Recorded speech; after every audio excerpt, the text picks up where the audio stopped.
Remember, these shifts are the relationships with yourself. They're the relationships with those in your community, with others. They're also the relationships with ideas and the world at large. Anything that you want to shift, anything that you want to change the relationship you have to it, requires a risk. Risk is inherent for behavior to change. Risk is inherent for something to shift in your life. If something isn't working, it requires someone to take a risk to change it. Welcome to The Shift, where we search for ways to do better by thinking better. Whether you're going through a major life change, looking to deepen your understanding of yourself, or hoping to improve your relationships with others, The Shift is here for you. We're your hosts, Isla and Yashar, an endlessly curious sister and brother team. As certified brain-based executive coaches with backgrounds in medicine and management, we combine the neurosciences, performance psychology, strategic planning methodology, and mindfulness techniques to empower your transformation from the inside out. Join us in conversation as we explore better ways to show up for ourselves and each other. Welcome back, friends. We are here with another episode of The Shift. Today, we are talking about relationships. Yes, relationSHIFTs. I know that the language we use with MINDSHIFT leadership is that we train leaders. But over the years, what we've actually learned is that we create relationships. We create relationships with yourself and others. And yes, that makes you a better leader. But mostly what we're doing is showing you ways where you can break patterns and behaviors that don't serve you, don't serve your family and your community, and how you relate to others. So lately, we've been calling it relationSHIFTs. We help you create relationships. And so we thought, why not make an episode about it? What is a relationSHIFT? How do you do it? Why are you doing it? And what are some tools we use with our clients to optimize this journey? Yashar, when I talk about relationSHIFTs and the kind of work we do, what comes up for you? The first shift that I try to educate clients on is that it's okay to admit and to embrace and in fact enjoy the parts of relationships that are hard. It's similar to the quote, being healthy is hard or takes work, but so is being sick, so choose your hard. I think in what I've seen professionally and personally, that healthy relationships are hard at times and they definitely take work, but so are breakups. And so choose your hard. Where do you want to put the time and effort and the heart in? And I'd like to get rid of the fairy tale thinking that if you're in a healthy relationship, if you're in a good relationship, it's rainbows and butterflies and everything's going smoothly. Of course, we want more of those moments. I am not saying that a healthy relationship must consist of conflict. I'm saying that conflict is present in healthy relationships and how we deal with them is more important. And so there's nothing more romantic than choosing each other's growth in a way that's safe, in a way that you and your partner or partners, if we're talking about business, are working through and growing in a safe way, whatever that defined growth is. So when we're working with businesses, we still use the same language. How can we grow the business and the individuals in the business in a safe way? When we're talking to partnerships in an intimate fashion, we have the same sort of language as well. We need to stop the fairy tale of it's all good all the time and really embrace the challenge so that we can be better at relationships and create relationSHIFTs. I just had this conversation about how we distinguish which hard to choose. And I can only tell you how I do it, and then you can maybe share how you do it. But for me, I have a code. Just like we have our best leader words and they help me address a challenge of how I'm going to show up in a particular moment. So I go to my best leader words and I think, what are my core values? And I embody those words and then I act in that fashion when I'm unsure how to do things. I have the same kind of cheat code for when I'm deciding between hard things. And what I ask myself, is the hard expansive or restrictive? That's how I make my decision. So if the hard thing I'm doing is making me smaller, more restricted, it is actually stunting my growth, then that's not the hard for me. That is not the mountain I climb. It's not the place I'm going to put in the work.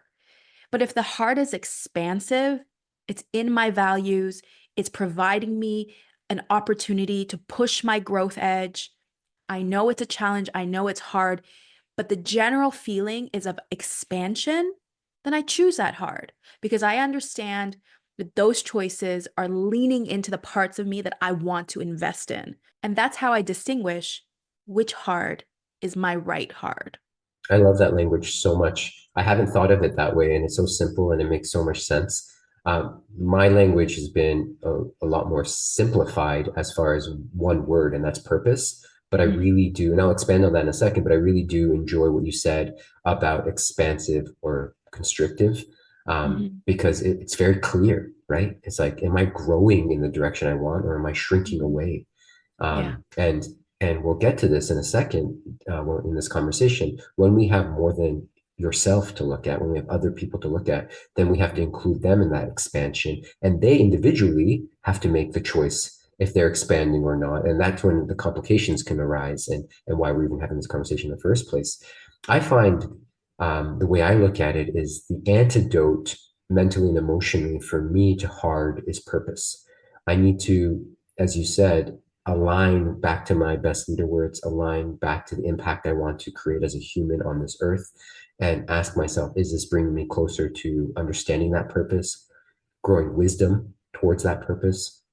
And again, to borrow your word, expanding myself or this relationship Mhm. towards something better. And that could be in health, that can be in mental emotional well-being, that can be in a relationship with a child, with a pet, with coworkers. You can really apply that to anything, whatever defines who you are and what you're about. And so when I get really bogged down with the Mhm. task, I need to move back a step and say, is this going to add to my purpose in life? And if the answer is yes, then like you, I can also choose to climb that mountain. I think distinguishing the hards, especially in moments where you actually don't know your purpose even. Like you're so lost in like what am I supposed to do that I think again leaning into what happens to your body when you're going to come up to this challenge. It's all going to feel scary, most likely. It's all going to feel like we said hard, most likely. But one of them is going to show you in your body whether no, this is a growth edge. This is where I'm supposed to go. And no, this is actually backwards. This is actually an old pattern that needs to be disrupted, which is kind of what we're going to be going into today about relationships. But I think that that moment of mindfulness, if you will, on looking at the challenge or the choices ahead of you is really when you take that pause, ground in your knowing, even if you don't know, you know something, right? You know what you're supposed to even know in that moment.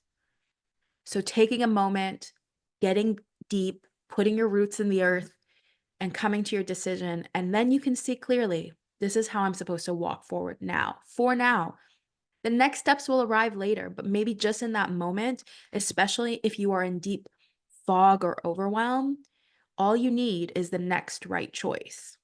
And if this all seems very confusing, which it's understandable that it can feel confusing in the beginning, I want to pair two episodes that after you listen to this conversation, you go back and listen to those, because I really think it's hard to have the conversation we're going to have today about relationships without some grounded understanding of other complementary components that come up in relationships.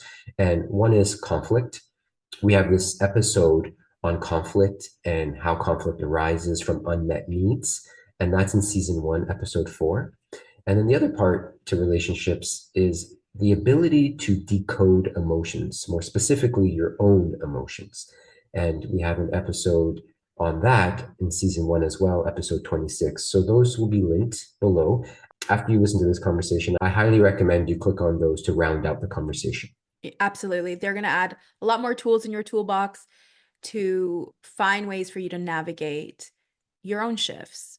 So, we said today we're going to talk about relationships. The way that I want to start this conversation is saying something that we may have said numerous times in other episodes, but I feel like we repeat it every time because it's really the core of having new things happen. For a new behavior, for a new pattern, for a new type of any relationship to create that shift, requires an interruption of an old pattern. Somebody has to interrupt it, especially if the relationship is long-term, especially if you've had the same argument over and over. You have fallen into a cycle, a pattern. And at one point, someone has to take the risk. Someone has to go first to break that pattern. And it's sometimes in these moments, I say, do you want to break the pattern or do you want to be right? What is actually more important to you? I'm not saying we don't need to validate our feelings. I'm not saying that we don't need to take the time to witness one another, to hear each other's pain and come to recognize how we've done harm. I'm not saying that. There is a time and place for that when we're in resolution, when we're in recovery. But before we can even get there, someone needs to break the pattern. Someone needs to do something different. And sometimes that means being okay with not proving your point, being okay with not being immediately acknowledged that you're right, wanting the relationship to shift more than you want to be right. Sometimes is the first risk you're going to have to take. To break a pattern requires you to take a risk, go first, model some new behavior that is more aligned with the type of relationship you want to have. Even with ourselves, like the negative talk, the negative talk, the negative talk over certain things, at one point you have to break that pattern. You may have to start small, but at one point to shift that relationship, you have to break a pattern so new pathways can be created. And often, what those patterns look like that need to be broken is we choose criticism, contempt, defensiveness, and stonewalling. And this is research that has come out of the Gottam Institute, which is one of the largest, if not the largest, relationship research institutes that looks in identifying what makes healthy relationships healthy and successful. And so these four behaviors, criticism, contempt, defensiveness, and stonewalling, are four of the most destructive patterns in relationships that need to be counteracted, that need to be broken. And we need to not just know what they are, because I think if we slow down and think of our own relationships, our own responses, or our partner's responses, our coworkers' responses, we can see elements of all four in those situations. It's not just simply identifying them, but then, as we're going to discuss today, how do we notice them and move beyond them to take the risk, as you mentioned, Ayla, so that we choose something different for a different outcome. And the reason I brought this up right now is because it's important as we have these conversations, like any conversation, it's not just you listening to us, but you taking the time to think about you and your environment and how you treat yourself and how you treat others, so that this becomes very personally meaningful for your relationships. So if I were to offer quick examples of how you can counter these things, just again to warm up our thought muscles around these scenarios, is as opposed to choosing criticism, you break the cycle by using gentle compliments. Instead of using contempt, you express appreciation for something that is happening in that moment or in the interaction. You're replacing defensiveness with responsibility taking, and you try your best to avoid stonewalling by taking breaks and practicing self-soothing. These are elements in which you can utilize this risk taking of trying something different in a more productive way. Now, wait, imagine yourself in a heated argument, in a repeated fight that you've had with your partner endless times. How are you supposed to just go to those things? It feels literally impossible. I know I'm talking about breaking a pattern, but that feels like too far of a step. For me, breaking a pattern has to be a babyer step. Like for me, what would happen is if we're in that cycle, all I can say is, I don't think either of us wants this right now. Like I almost have to go neutral because you're saying go to a compliment. If I'm like losing my mind here. I can't go all the way over there. I think I need a baby step first. I think a baby step for me is naming it to tame it. Like we've done this so many times. We don't want to harm each other. Can we stop? Is there something else we can say or do right now that's better for us than repeating this cycle? Like, I think those are great things to do. But I think for me, in more like a practical sense, and also me and you being in so many conflict resolution moments, I think a baby step has to be offered. That's why we actually use those safe words, right? Like, so when we work with teams, we come up with these safe words that clients can use when they're in these heated moments to break a pattern before they can have all the tools to, do it perfectly. They actually just need to break a pattern. So we've come up with this strategy that we work with our clients, and we recommend it for your relationships and all these things, is to say your safe word. So you say like pineapple, and we know we've gone too far and we need to break this pattern. So I think that those are amazing strategies. But I think in the realistic sense, when we're in these heated moments where we are all dysregulated, we need a baby step first. So for me, naming it to tame it is a great one. Like, here we are again, let's not do this. Just that even sometimes is enough. Or we're going to harm each other in this moment. Let's stop before we go any further. Or if we have a safe word, we say pineapple, and we both know we're at a place that we need to rethink what we're doing. I would agree with everything you're saying. And what I would add to that is conflict and relationships and challenges are all on a gradient. And if we Mm-hmm. learn to identify when we're moving towards this becoming a bigger challenge, then we can minimize the challenge by identifying it and doing something different. So I Yeah. love what you're saying, because you're absolutely right. When you're in a heated moment, when you've been pushed to the, level 100 of frustration, that's not the time to be like, well, you know what, I'm just going to break out compliments. We're not like right, like it's just not going to happen. And we've, like as you said, we've been in enough situations with enough people in different environments to know that's not what's going to help. But Also, our brain's bullshit detector will fire. yeah, exactly, exactly. There's a lot of things happening. You're more in a fight or flight situation. You're not thinking more clearly. Your executive function is reduced. All those things are true, and you might not believe the person because you're like, okay, what are you trying to like get around? You know. Mhm. However, the point is, if we can identify like as the challenge is growing, why don't we step in at level 10 instead of 100 and try Mhm. some of these shifts in the moment so Yeah. that it doesn't get there.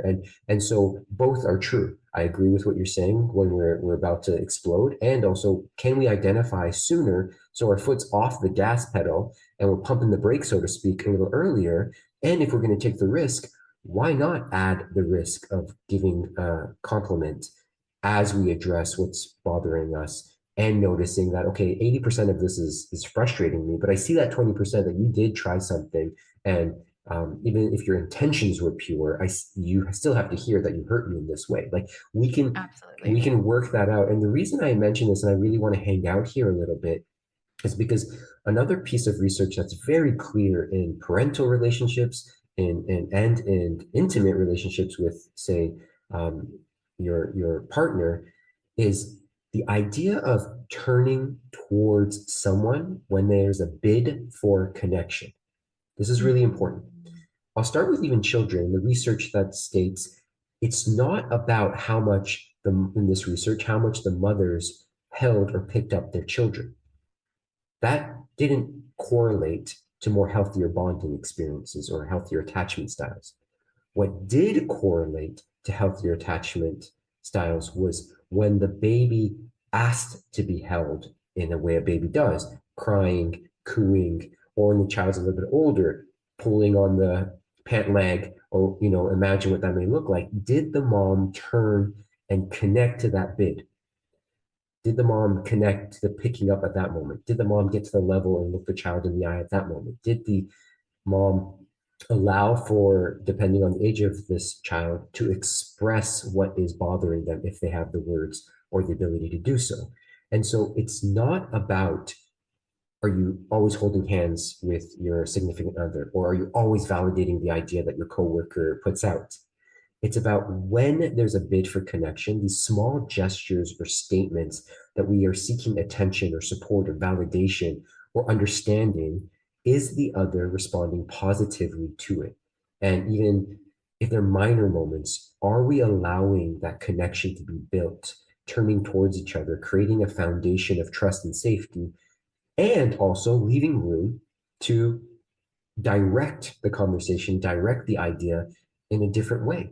You don't have to agree with your coworker all the time in fear if they're gonna, not feel safe, and everyone has to just bow down to that one person that is like really, fiery.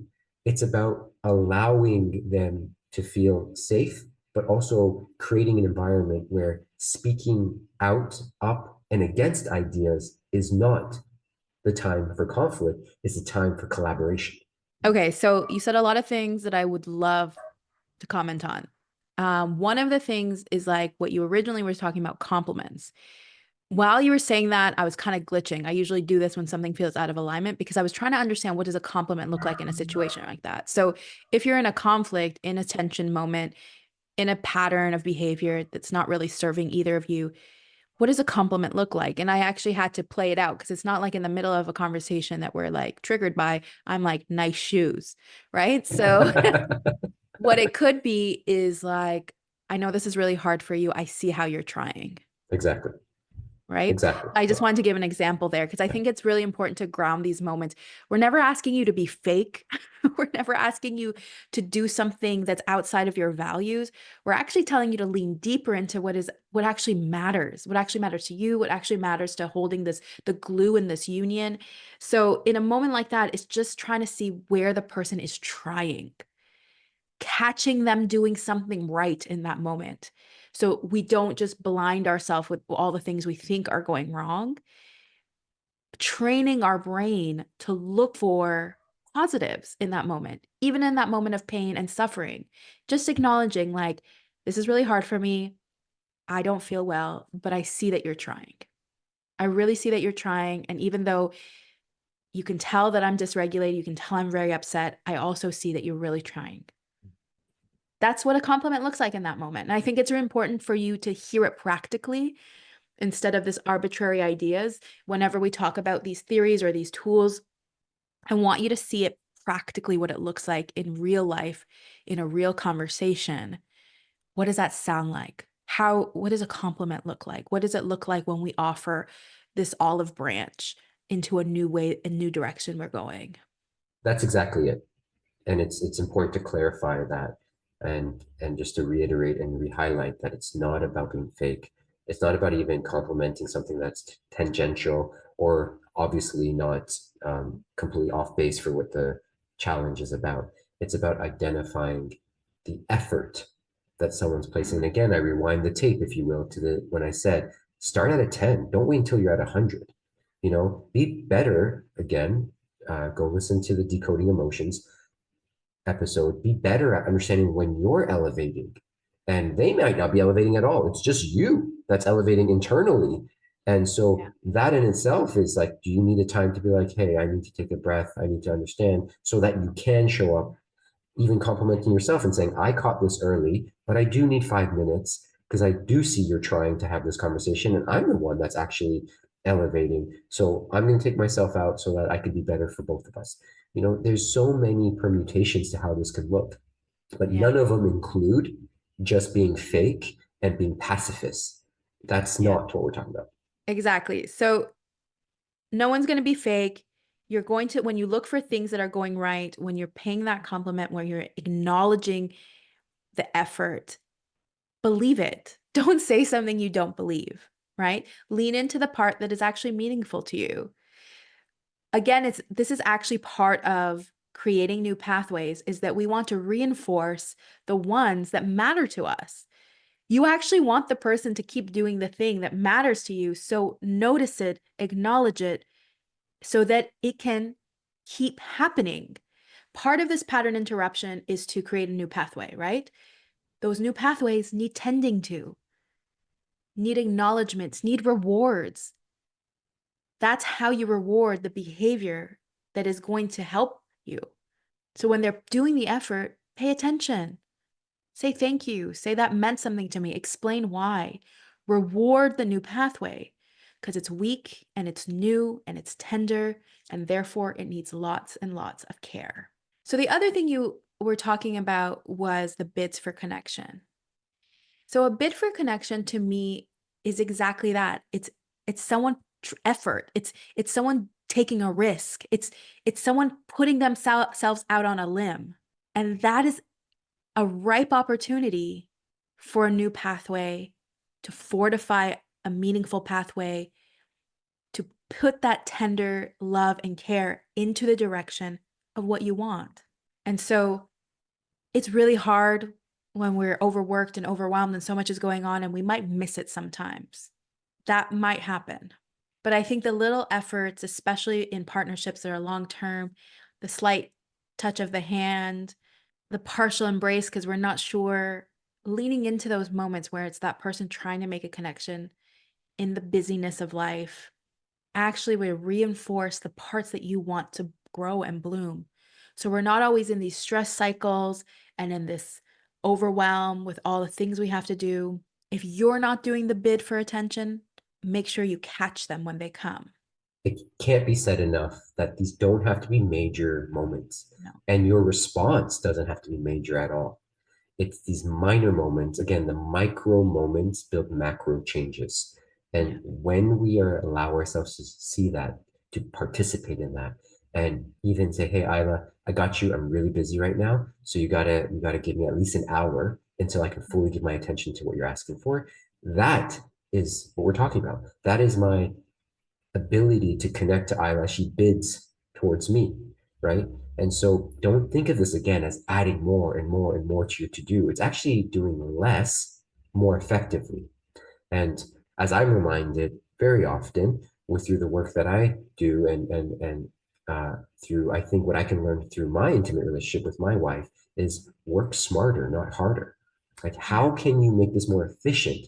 You're doing great things, but how do you do this more efficiently? And it's not, again, we've talked about this before, it's not a way to just make things go faster, but it's to be more clear in the signal that we put out, reduce the noise so that everyone can feel taken care of and great work or great relationships can blossom. Absolutely. I hope this conversation provided some insights on what we mean by creating relationships. Remember, these shifts are the relationships with yourself. They're the relationships with those in your community, with others. They're also the relationships with ideas and the world at large.